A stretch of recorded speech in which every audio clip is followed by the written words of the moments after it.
շատ են հնչում նման թեզեր, որ բանակը կրճատում են։ Իհարկե ես կուզենամ հարց հնչեցնել,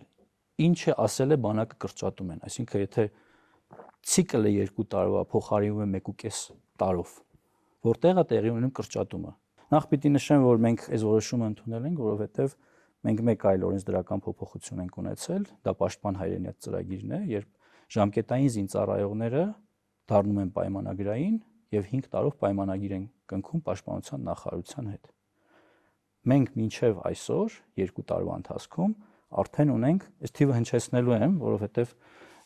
թիվը չհնչեցնելը շատերի կողմից մանիպուլացվեց 4217 պայմանագրային այսօր նախկին ժամկետային զինծառայողներն են, ովքեր չեն զորացրվելու այլևս։ Եկել են բանակ եւ 5 տարով նվազագույնը